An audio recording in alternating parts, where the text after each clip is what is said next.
আমার ওর সাথে বিয়ে হয়েছিল। বিয়ে হওয়ার পর থেকে ওই নেশা করতো। নেশা করার পরে আমার পেটে বাচ্চা আসছে। ওর নাম কি বলো তো? ওর নাম মোহাম্মদ আলাউদ্দিন। বাড়ি? বাড়ি পশ্চিম সিংপাড়া যুবননের সামনে।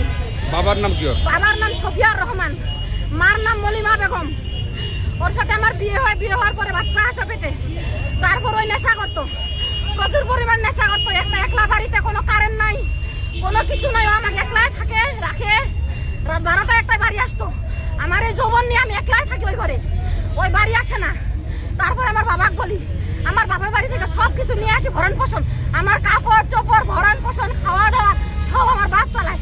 আমার বাচ্চার ভরণ পোষণ বাপ চালায়, কিছুই দেয় না। ওর দুলাভাইকে দিয়া করছি, বিচার দিছি, কোনো কিছু না, ভালো হয় না, খাইলে আসে না। তারপর 10 বছর সংসার করার পরে ওকে আমি নিজে ডিভোর্স দিই, কোর্টে আসে।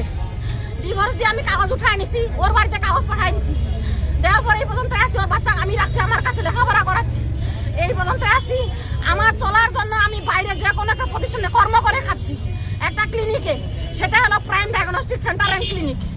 আজকে আমি এখন যাচ্ছি মাতৃস্বজনের রুগী আনার জন্য। রুগী আনতে যাই, আমার সামনে আসে আমাকে ঘায়াল করে, আমার উপর অত্যাচার করে। এটা আমি বিচার চাই ভাই, বিচার চাই, আর কিছুই না। এখন কি করবেন বলেন, আমার বিচার লাগবে। এটা ও যে একটা অভিযোগ করলো, ওর কাছে কিসের টাকা নিছেন? এটা অভিযোগ। এখন আমার বাড়ি থেকে লোকজন আসতেছে, আপনারা ওদের কাছে মুখ জবান নিবেন, আমাকে আপনারা হেফাজতে রাখেন, ও ধরে রাখেন। আমার লোকজন আসতেছে, আপনারা কি করবেন হচ্ছে।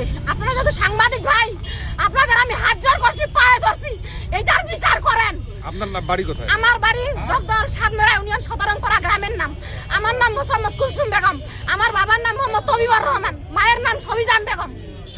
এইটুকুই।